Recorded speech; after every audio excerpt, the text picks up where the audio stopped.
Laura, who also works at Shift Real Estate. Exciting. Okay, well, I'm going to dive right in with some introductions and get us started today. Welcome to the session. I'm really excited to talk about this topic. If I don't know you already, I am Becca Brown. I'm the founder and CEO of Uppercase Industries, which is a consumer insights and marketing strategy company. And at Uppercase, we guide clients through a simple insights gathering process that helps them to really cultivate an intimate, human-based knowledge of their customers in a short amount of time. And then we use what we learn to craft the strategies that really work and help them grow. I think we're awesome at what we do because we were driven by this genuine curiosity for humankind and getting deeper into the real people that make up your batch of customers. I'm also a Vermonter, an obsessive cook, a gardener who is thinking about getting chickens. Probably not really thinking about getting chickens anymore now that it's winter, but I'm, it's on my mind sometimes. And I have two lovely little kiddos who could really interrupt us at any moment. So that's part of our exciting life right now. And I love helping other entrepreneurs grow their businesses in a way that really lets them improve the world with what they do or make, and also leaves room for their personal dreams and doesn't, mean that they're creating this grind and hustle. I don't believe that you need to do that. And like I said, I'm coming to you live from Vermont. So a quick second on tuning in. Please try to turn your phone over or stash it in the next room. Close those tabs and grab a notebook and a pen that actually works so you can take some notes and chat, participate in the chat. This is an interactive session and I really welcome the discussion along the way. And let's see, we had a few more people introduce themselves and that's coming up next for anyone who just joined. Again, your chat box should be open and visible, and make sure you select all panelists and attendees there. So feel free to add questions as we go along. If you haven't yet, please introduce yourself and share where you're logging in from, what you're hoping to learn today, and what business or industry you're in. So let's see. Pauline is from San Francisco and has a curated e-shop specializing in Tunisian design. Pauline, I think you came to a webinar a few months ago. I recognized your business and your name. Great to have you back.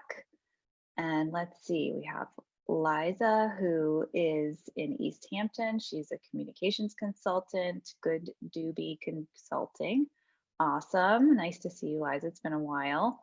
And let's see, we have Samantha, who is a freelance writer and has a business marketing company. Awesome. Well, we have a really great range of companies. Oh, and hi, Bill.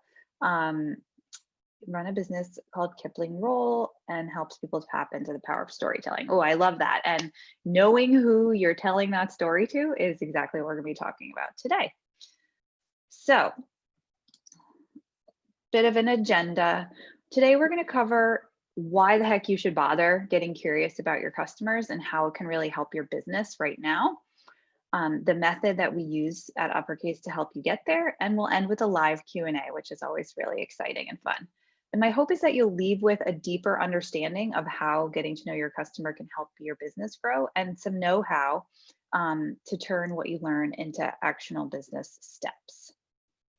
So grab that pen to take note of any questions. If we don't get to anything specific along the way, we'll dive right in the Q&A. So I want to start by kind of defining the topic that we're talking about today. What does customer research even mean? So this is a phrase that people love to kind of overcomplicate and use lots of jargon for. I'm certainly guilty of doing that sometimes. But really, it's about inviting your customers to the table. You all, as business owners, are sort of doing that every day anyway. This is really about bringing them beyond sort of that proverbial front door of your business, really inviting them in and asking them what they think and sitting down and really listening. I'd love to hear if anybody kind of has like preconceived notions of what customer research is and what listening to your audience means. And if you've thought about it before in your business, definitely go ahead and pop that into the chat. It's always interesting to hear how people are coming to this topic. What I like to do is really take customer research from a place, more like Madison Avenue level and break it down into Main Street level that can feel more accessible, because there's no reason that this needs to be a realm that is only for giant Fortune 500 type of companies. Anyone can use these techniques, and I really strongly believe that. So, in the Madison Avenue kind of world, we think about these months-long research quests that are super expensive, surveys that are, you're like, this is the most boring thing I've ever seen. I don't want to tell anyone what I think because I'm bored. There's a lot of jargon, and there's really this tendency to focus so much on the numbers that you discount the value of real people. Believe me, I'm all about the numbers, but you also need to incorporate that human element. The Main Street approach is really asking, what, in a simple way, what information do I need to bring my strategy to life and reach the next level in my business? It's having real life conversations or Zoom chats with your customers that can just follow a simple structure to make sure you're not just like, talking about the weather. You want to actually get what you need out of that conversation, but it can still feel real. And it can look like just 5 to 10 question surveys that might take you an hour to put together and send out. You don't need to be kind of um, overthinking every step of the way. And then this can also look like simple Instagram story. You're just sitting on the couch, throwing up a little poll on your Instagram stories, and that can be a quick and easy and really a fun way if you're into, social media, to gather intelligence on your business and build community at the same time.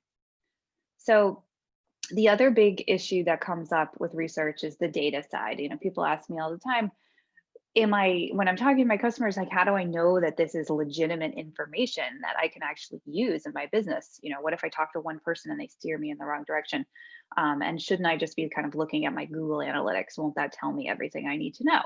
And the answer is that your numbers and business analytics, yes, they are important, but that kind of big data is telling you what happened in the past. And again, it's important to know that, but you also need to bring the real people into it, because actually talking to human beings gives you a sense of where they are right now today, not where they were 3 months ago, where they were today, where they're thinking about going tomorrow. And sometimes literally you can ask people to walk you through their day, and you just learn so much that can actually relate to your business. And that helps you to start seeing where people are headed and what the trends are and what might be related to your business. I'm curious if any of you all here have already reached out to your customers for ideas in some way, and how did it go? I'm giving you a second to type in the chat. If no one writes, I'll assume that nobody's done that, which is totally fine. Awesome. Well, that's okay, because we're going to teach you how to do that today. So why do you need to worry about all this? This is what it looks like to be a business person these days. We are getting this message that being an entrepreneur is just all about what's in your own brain. It's all about personal branding and your intuition and working from the heart and what are your values. And there's a lot of journaling involved. And believe me, I am all about the woo-woo. I believe in mindset. I am not saying do not do that. This is a really important step. And knowing who you are and your fundamental core beliefs is really critical to being a business person. But once you are regularly out in the world selling things and delivering valuable either consulting or products or whatever it is that you're selling in the real world to real people, it is time for the real talk. And that is, it is not about you. So I think that this can be kind of hard to hear as a business person. I know it is for me, because your business, it's your identity in a lot of ways. And a lot of times entrepreneurs become entrepreneurs because of a personality that they have. They want that freedom. We want to put our unique spin on the world. And that's very real. And it's important. But when you're thinking about your marketing and your product development, if you are all in your own head, you have blinders on, and you're not open to what your customers are really needing. And actually, once you kind of get beyond that little bit of a hard pill to swallow that your business is, not always about you, it is really freeing in a way. It really opens up a new realm of possibilities. And you also start to realize that your business is something that it's growing out in the world. Megan from Billie Jean Vintage is here, and she sells clothes, and then the next day, who knows what that person's going to do when they're wearing their coat. That's creating this connection that has a ripple effect out into the world. And I think that this can actually be a really exciting thing to think about once you get your head around it a little bit. I like to explain how this all fits together with a Venn diagram, because who doesn't love a Venn diagram? And this is kind of getting at, in a visual way, how you need to go beyond your brand values. Thinking about yourself and your vision for your business is really here in this green circle. That's your authentic truth. That's what you're bringing to the table. That's why you're passionate and you wake up every day for, another exciting adventure in the world of entrepreneurship, or whatever it is you're selling. And then there's a business opportunity. So like if you're a pizza restaurant, this circle needs to overlap with your authentic truth, which would be like the type of pizza that you love to make. You need to make sure you're operating in a town that has enough people that actually wants to go out to eat, and that they know you're going to exist. And then this human need or challenge is really where your customers fit in.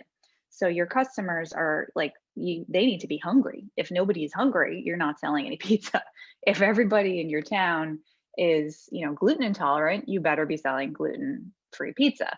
So these things all need to layer over one another. And then that center spot is a sweet spot where you have your growth opportunities. So again, a lot of us kind of get stuck up in here. Maybe we get really excited about the overlap of the blue and green, but the orange circle is really what tends to get ignored. And here's an example of a client that I worked with that really illustrates this concept, which I like to think of as the passion paradox. We all get so excited about what we do that we forget to ask other people. So this is a baking company, and they were really struggling to communicate their point of difference. They had the best, and they still do have the best products in the industry, and they love kind of geeking out on it and thinking about the protein content and how the flour is milled and all those details. But it was just really not landing with their customers. So what we did was go out and we interviewed real life bakers. We asked them what they look for on a package of flour when they start baking. And they could not care less about the protein content. We learned, they were like, oh, is protein, oh, protein sounds good. Maybe it's healthy, which is actually, protein in flour happens to work in a very different way than of what we usually think about as protein. People didn't know that. Of course, nobody knows that except these bakers, which is, great for them, but not great for us regular people out there. So it just turned out that the bakers needed to hear, the customers needed to hear that their cookies would be delicious every time, and they just didn't care about the science behind it. So the points of difference that the brand was trying to put out in the world were really too complicated, even for a more advanced baker. So what happened in the end is that they went back and revised their next campaign to include these own, the baker's own words that they talked about. They were like, I just want my mom's cookies to taste the same every time. And of course, when you dig into that, that's because of the science, but the way that we talk about these things is so important. And as one of my mentors and someone I'm a really big fan of, her name's Rachel Rogers, go check her out if you haven't. She says that we should be geeking out with our peers, our business buddies, like everybody maybe here on this webinar together, is who you want to geek out with. Geek out with your friends, your husband, your partner, whatever. But don't geek out with your customers, because you just go to this level that they're not understanding. Tell me, I'd love to hear in the chat, and I am a person who loves to geek out, and I do this all the time. I'm like, but don't you want to know what a monadic survey is? It's so fascinating. And everybody's like, no, we don't care. Just tell me how I can make my business grow. So that's a challenge I have to overcome all of the time. I'd love to hear if anybody has experienced this kind of going deep, and then all of a sudden you see the eyes glaze over, or if this is something new that you're hearing about today.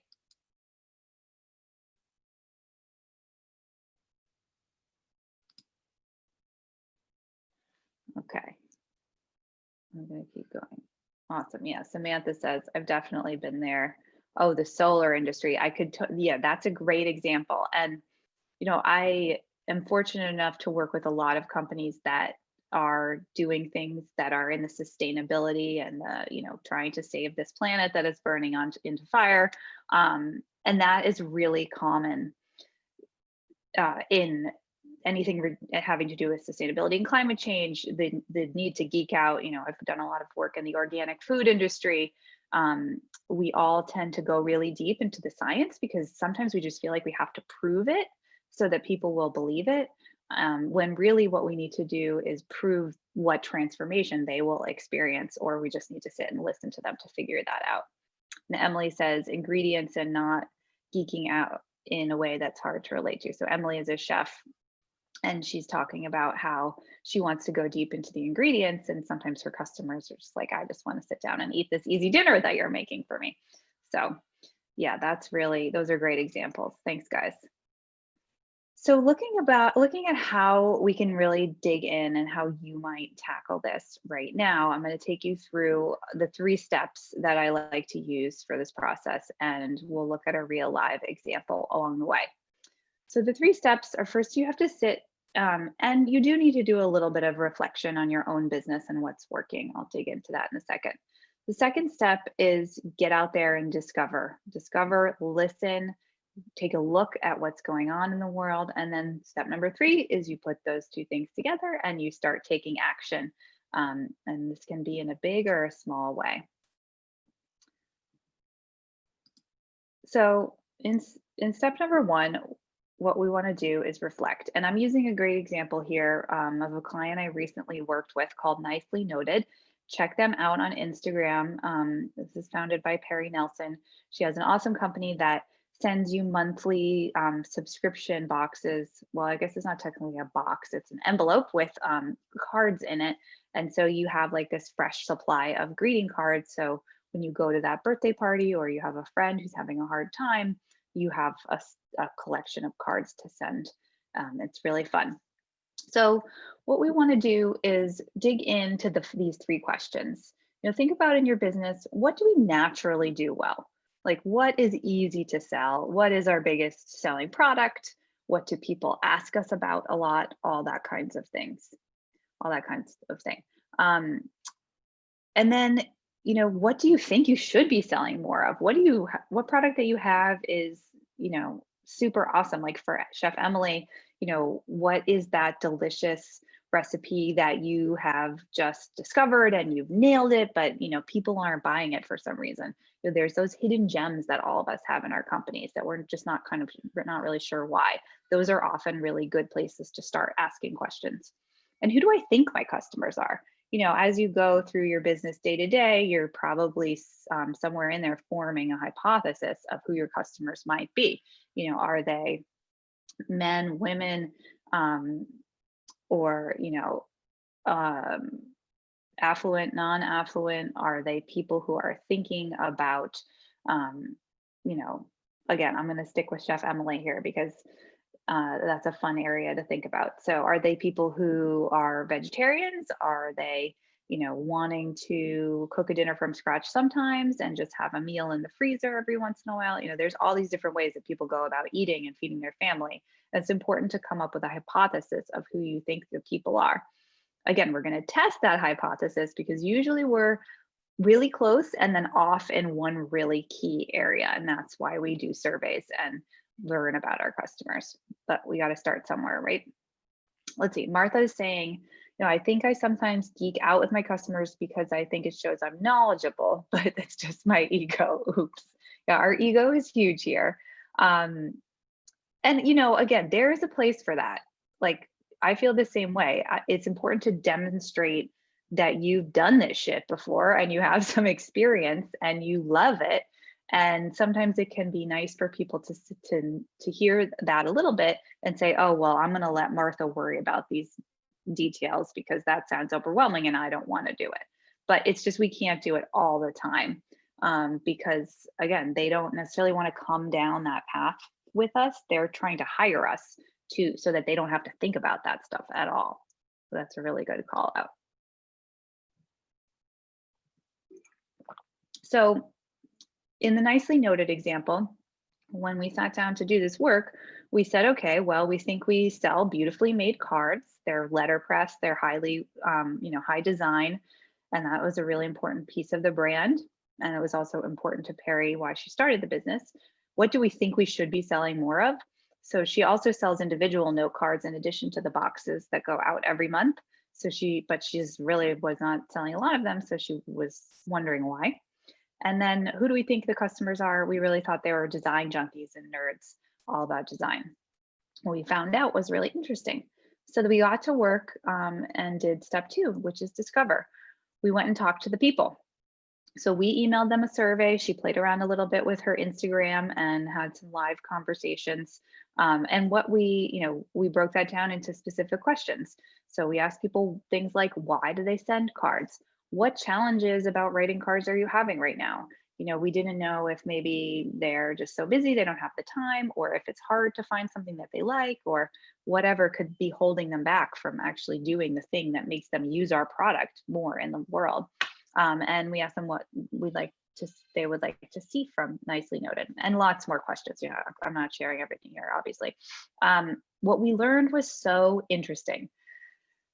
People were not into the design nearly as much as we thought. They were all about the personal connection. And I think from an outsider's perspective, this kind of sounds obvious, but again, when you're in your business, you're just looking at it in a certain way, and it's hard to see things. And that's nothing wrong with you. This is just why we have to go out and talk to other people, because it freshens up our perspective. So it was really all about the personal connection. Instead of sending a text message or an email, they liked that handwritten connection. And I think that's very true. We also learned that she had a unique competitive advantage, right? We're in the middle of a pandemic. People aren't going to the card shop very much right now. And she has this all online system that really solves that problem for them and lets them still maintain their personal connection. So that was a great thing that came out of that she can capitalize on right away.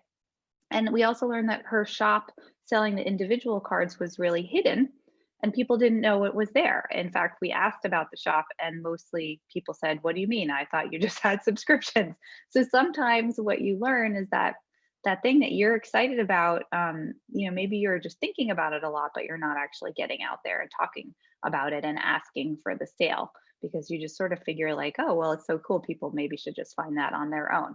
But that is not how it's just not how it works. So then in step 3, what we did was take action.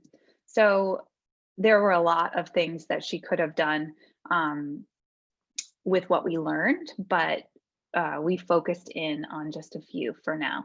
So we updated content to incorporate exact words. And this is something I encourage people to do, whether you're just having a conversation with a customer in your shop, or you do a survey, or whatever method you're using to get in touch with folks.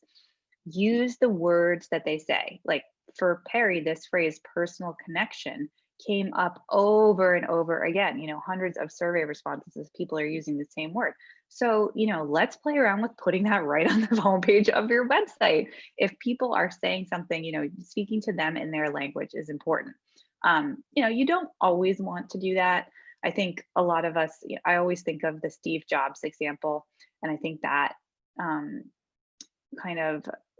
that is something that can really hold people back from talking to their customers, right? We think, it's not my job. It's Steve Jobs or Henry Ford who says, if I had asked people what they wanted, they would have said they wanted a faster horse, and instead he invented the car.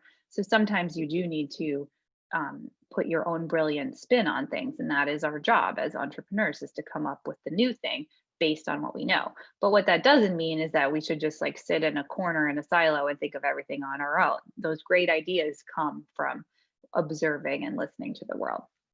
So, it's up to you. If you're hearing a phrase over and over again and you think it sounds like crap, don't necessarily use it.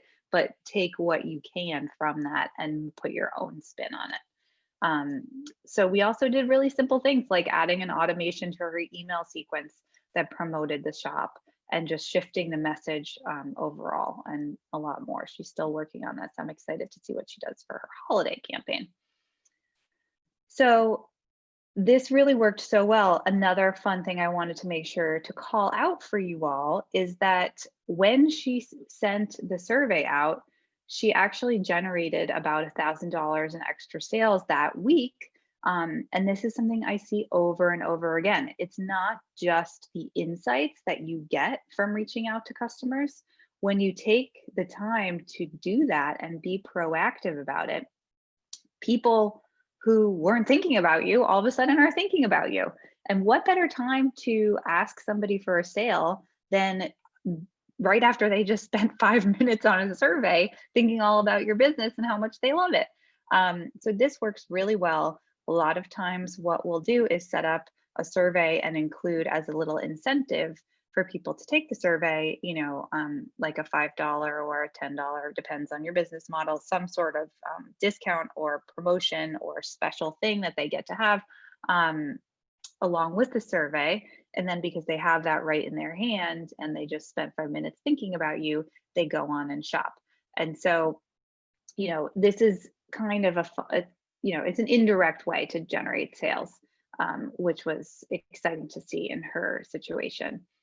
And it does happen a lot. So that's kind of a little bonus, in addition to the kind of long-term insights that we gain. And so in addition to sales going up, her content creation got a lot easier. She's also less stressed because she's more focused and clear about the value that she's providing. So I want to stop there and ask a couple of questions. Ask if anyone had any questions as I kind of told that story.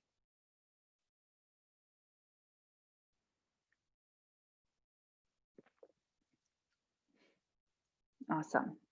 Okay. Well, we'll get into more of your questions in the end. Let me just see if we have any of the Q&As coming up here. Awesome. We're all caught up. So, in coming to this session today, I think I want to kind of take us back to the present moment where all of you guys are and, think about the reasons you might have shown up. And so when we think about customer research, there's a lot of, gut instinct marketing that happens there. And we all are doing these educated guesses. So maybe you're kind of tired of relying on that and are ready to serve your customers with messages based on facts, right? It might be that you're worried about the impacts of COVID-19 and want to take action and make sure your business makes it out of this thing alive. And maybe you have a sneaky feeling that there's potential for more, but you need that support to get there. And maybe you realize already, you're kind of sold on the idea that your customers have gold nuggets to share, but you need that step-by-step system for reaching out and collecting those insights. So I'd love to hear in the chat if any of those reasons are resonating, and I can kind of stop and do a deep dive with anybody who has specific questions along those lines.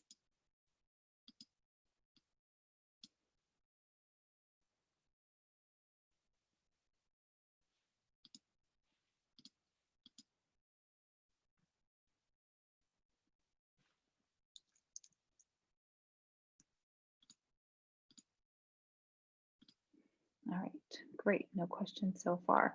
Does anyone have any questions about writing surveys in general, or do you feel like a lot of times I'll hear people don't like to do surveys, or they just think that they're boring or bad or don't work. Oh, Martha says, I'm growing my business and need to reach a wider base. I was actually hoping somebody would ask this question. So these two things can kind of go in tandem together. So wanting to grow and I guess what I'm trying to say is sometimes I hear people say that they don't have enough customers to talk to. They just need to grow the amount of customers before they can learn from their customers, right? which is a very real thing. And so when you're trying to reach more people, there are really three ways that I recommend you think about reaching more people. And again, as if you've really intersected with the world of marketing much in your career, you'll know that everybody loves to overcomplicate these things. But personally, I'm all about the simplifying. So you can attract people in three ways: with your content. So that can be anywhere from putting things out on your Instagram to sending emails, to writing blogs, to having your website, by just putting it out into the world with consistency and clarity, and that, organically leading you to have a larger audience. You can invest in things like advertising and other paid ways to reach larger audiences. Some people, I was on the phone with a potential client the other day. She's saying she's invested a lot in buying email lists. There's a million tactics under each of these three things. Or you can use partnerships and partnering with like-minded brands to do things like host events, virtual events, probably for now, do giveaways and all of that kind of thing. So what I like to recommend is that you pick one of those three and try to do it really consistently for, whatever time frame is doable for your business. Every business has kind of different cycles that they go through, maybe a month or two. So focus on building your content and just getting out there every day and telling people what the heck it is you actually do, and see how that goes. You'd be surprised. I think this webinar for me is a really good example of that. I don't have a huge email list or anything like that. I don't have a huge social media following, but I just talked about it consistently for about a week. And then every time I talked to it, few people signed up, and you just keep going with that. And then before you know it, you're in a room full of great people having a nice conversation and talking about what you love. So, that kind of thing can build slowly, but it does really work if you're consistent. And then maybe the next time you have something coming up, you try the other one. You try investing a little bit in some ads and see how that goes. And then the next time you try, you go out networking and you build a partnership. Emily, Chef Emily is a great example of partnership. She partnered with a local corner store, and now they collaborate together on both their space and then also, the products that they bring out into the world, which works really well. And good, Martha, I'm really glad that is helpful. I think those three key things can just bring so much focus, because you do not have to do everything at once. And I think that's also what I always learn from customer insights, is that you just need, this can lead you to a great place of focus. Let's see, Samantha says, I'm absolutely struggling with the effect of COVID, which took away some big lines of revenue. And I also need a system for reaching out and collecting them. Yes, so that is a really important thing that's happening today.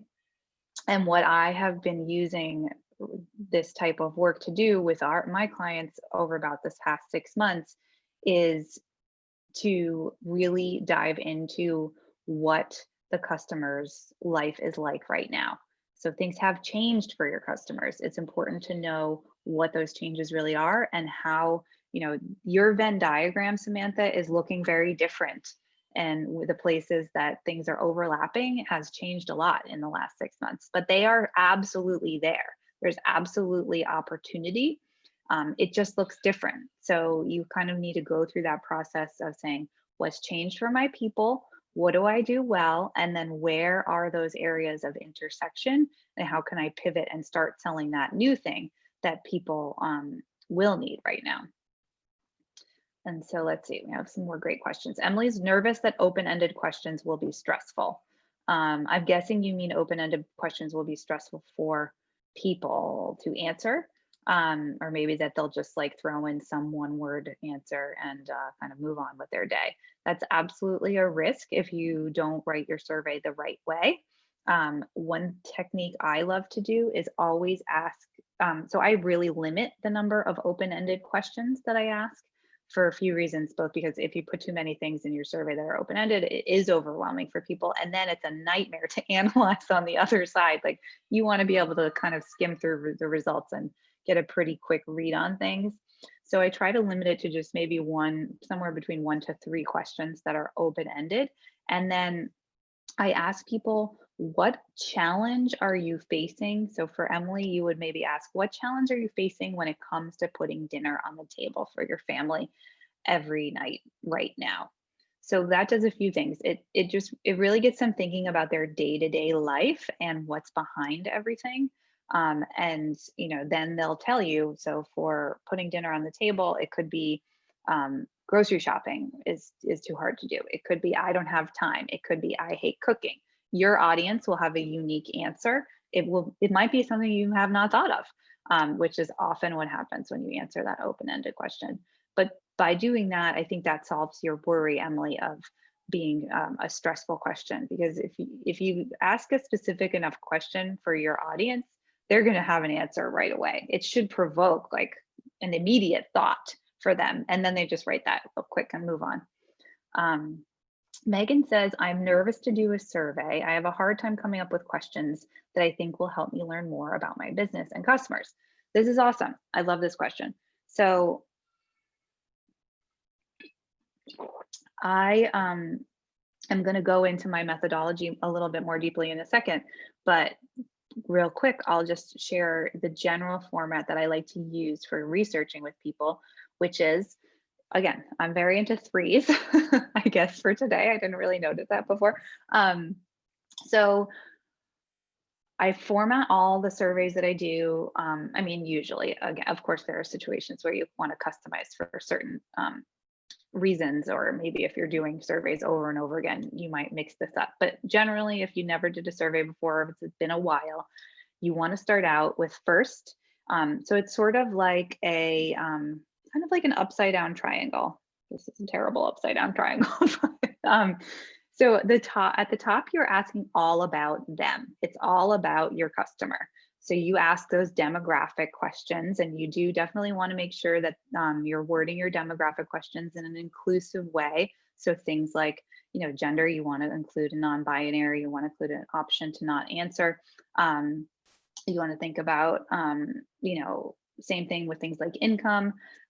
People can be, a lot of clients I have are nervous about asking about that, but to be honest, I find people, all the demographic type of questions, whether they live like urban, suburban, rural, people kind of just like tick through those. And if you ask them in an inclusive way, you're not going to offend anybody.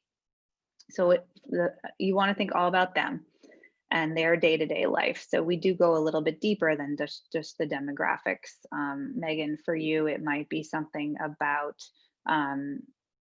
what, I'm trying to think what is useful. You might want to ask them, I think most of the, anyway, the questions for a clothing shop would go in the second section, which is this middle of that triangle, which is your industry. So first you start with the customer, then you start with the industry. So for Megan in a vintage shop, it would be all about, how often are you shopping for clothes? Where do you usually shop for clothes? Do you buy vintage clothing a lot? How often do you buy shoes? I don't know. You just think about all the sort of industry level or competitive things you want to ask about. And then the third bottom of the triangle is all about your business. So you think about, okay, have you heard of Billie Jean Vintage? Have you shopped with Billie Jean Vintage? That's Megan's company. Before, have you, what is our favorite thing that you've ever bought? How often do you wear it? So you really go deep on what you're trying to learn from people, and that those questions will really depend on where you're at in your business. Right now it's the holiday season is coming up. So if you're sending a survey out, you should think about, what information would help me have a stronger holiday season, and tailor the questions accordingly, because you do want to keep it to something that will take about 4 to 6 minutes for people to answer. And so you won't be able to ask everything. But that's why I encourage people to do this often. And because you can't ask everything in every survey. So again, you start with all about them, then you start all about your industry, and then you finish with your company. So hopefully that's some good input for you guys. So thinking back to, the reasons you might have shown up today, I think we just talked about a few of them. We're nervous about doing surveys. We're nervous about taking that first step and getting to know our customers, but we all kind of know that there is a value in it. We're in this world that's changing so quickly, and we need to adapt. And that's what this process can really do, and what I love to help my clients with. So one thing I want to tell you about and ask you about, to kind of get us back to this present moment is, whether you is would you like would you like hands-on access, which you're getting a little snippet of um, right now, to our proven step-by-step process to uncover insights from your customers, guided by a team of helpful humans to help you get there. And if anyone has any immediate thoughts there, definitely tell me in the chat box. Thanks, Megan. Um, so today I'm introducing, in the words of Elizabeth Warren, I have a plan for that. I love that line that she says all the time. And it's a program called Unlocking Your Audience, which is a really awesome 6-week, customer research program to help you level up your business. And I'm putting a link right in this chat box if anyone, I'm typing and I'm talking at the same time, which is hard for me sometimes. So just give me a second.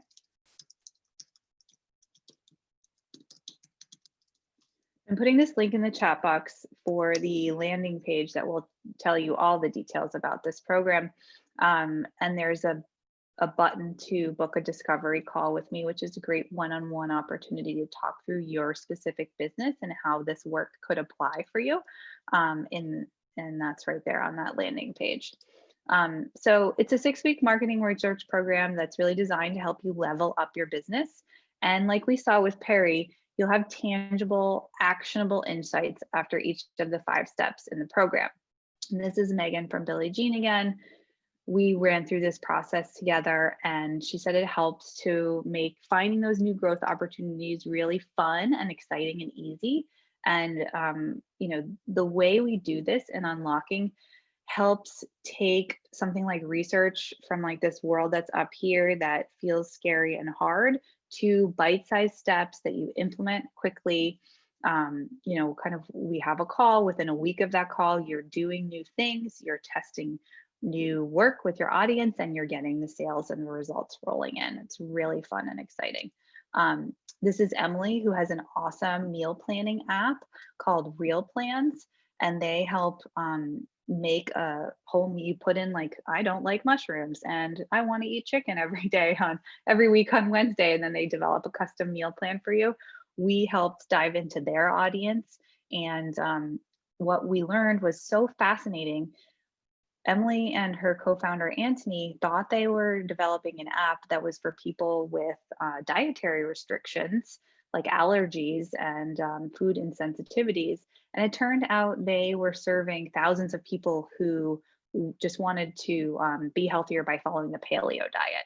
So you can see right now the type of, the level of insight that gives you into your company. You're going from talking, headlines that are talking about peanut allergies to paleo salad recipes. So it was a huge shift for Emily and her business, and it was really fun to work with them. So the way that this program works is in 5 steps. In the first step, we prepare and get you all thinking about where you're at in your business right now. This works really well if you have a big launch coming up, or if you have a campaign that you want to nail. So something like the holiday season, or your Q1 campaign with a new product is a great thing to use this to lead up for.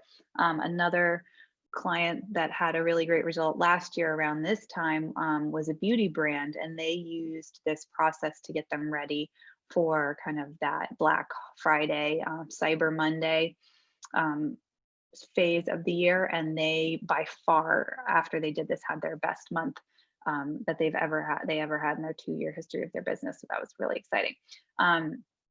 So in step 2, we crunch your numbers. We find out those questions of like what product you are selling the best, where your audience is coming from according to the big data, and get our hypothesis going.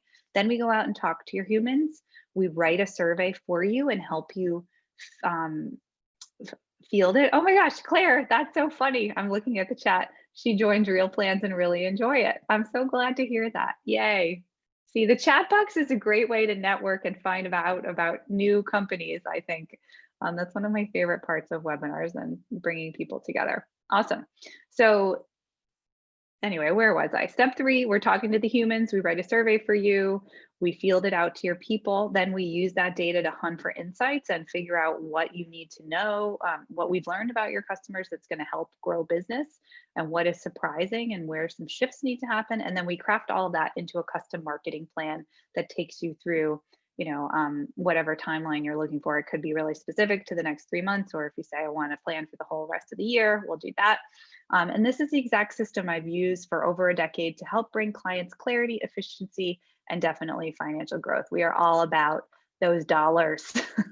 um, and so really by blending data analysis with the simple act of talking to real humans, you get the insights you can trust, knowledge that really frees you up to make these important decisions with ease. You're not stuck like wondering about something for weeks at a time. You're able to just say, okay, we're going to do that. And I feel confident with it. We're going to move on, and a marketing plan that really unlocks growth. So when we talked about nicely noted, we were really focused on step 3 and 4. And I think, you really see how powerful that was. She obviously went through all 5 steps, but it gives you a sense of what you can get out of each piece of this. So included in this program is a pre-work questionnaire that we have you do before you get started. You define your business challenge. So that's like I was saying, if you have a launch coming up or a campaign, we get ready for that and get really specific, because that helps, again, filter everything that we're asking to make sure it works for you.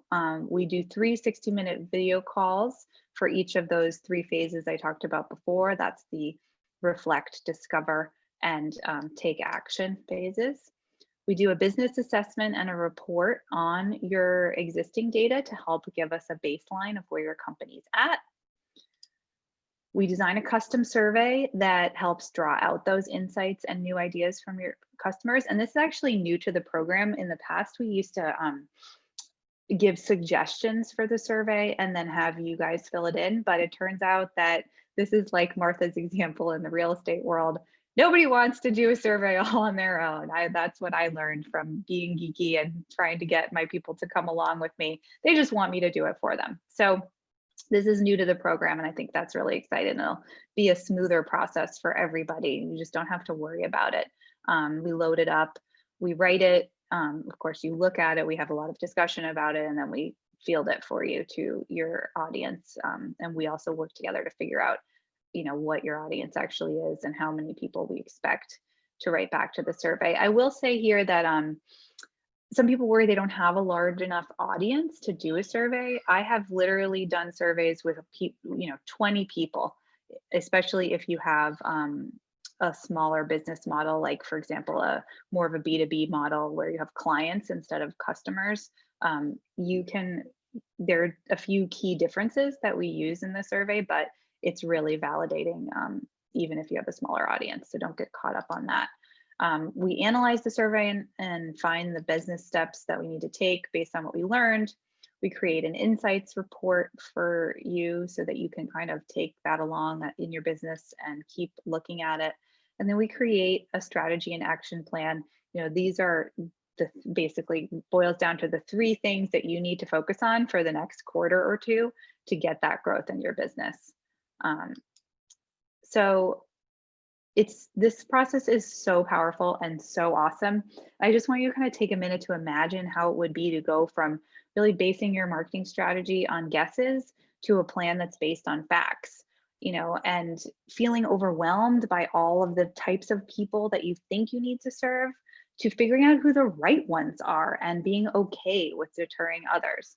I know we have somebody that is focused on storytelling. Let's see, what was your name? Bill is focused on storytelling. So imagine if you went from telling a story that was trying to talk to everybody to a specific audience that you knew was actually going to resonate with. And that also means being okay with deterring some people, which at first can be scary, but is actually really the key to scaling a business in many cases. We go from having a business that maybe is just feeling like, oh, I'm just doing okay, to now I'm energized because I'm reaching my potential and exceeding your goals. and frankly from feeling exhausted. You know, this pandemic has been exhausting for us all, and we want to be efficient with our time and our energy, and we want to put that effort into hours that are worth, you know, what you're doing and are focused and productive, and you're also able to give your team clearer direction. I'm curious, is anyone experiencing these feelings of overwhelm and exhaustion right now? This feels like a rhetorical question because I think we all are. But if any of these stands out, I'd love to know in the chat. So really just no more wondering about what might have happened if you got in touch with those customers. You know, Megan, you said you're scared and nervous to do a survey because, you know, you don't know what questions to ask. Well, if, you know, going through this, now you know. And it's really, I think, time to harness that power of your audience and reach the next level of your potential. So I'm gonna drop that link right back in the chat box. I would love to talk to you, any of you guys about this. You all have such interesting business models here, and it would be fun to dive in. So go ahead and schedule a call. Especially, you know, if you're an entrepreneur or marketing leader ready for a proven method to propel your results and grow your business, you want to be able to address quickly, but with strategic intention. Maybe you hate like feeling like you're selling and want those customer interactions to come from a place of service and empathy. And then one important thing, this program definitely works best if you have a company that is out there selling. It's not meant for new startups that haven't launched yet. You want to have been in operation for at least about 12 months with your annual sales somewhere between 50 to 750,000. Those numbers are pretty rough, but anything above that, then it becomes more of a hefty project. And you know, this process doesn't work as well because you have so much data to work with, and it works definitely for products and services. You know, everybody's always wondering what's the investment. So on the corporate level, you know, back to that the Madison Avenue version of research, these projects do cost between, you know, anywhere from 15,000 to 50,000, and that I'm very well aware is out of the realm of possibility for many entrepreneurs, which is why one of my goals is to really help bring this to the masses. So Unlocking provides very similar step-by-step process and leads to equivalent results. It costs $5,250, and anyone on the webinar for today has access for about 30% off of that price for $3,750.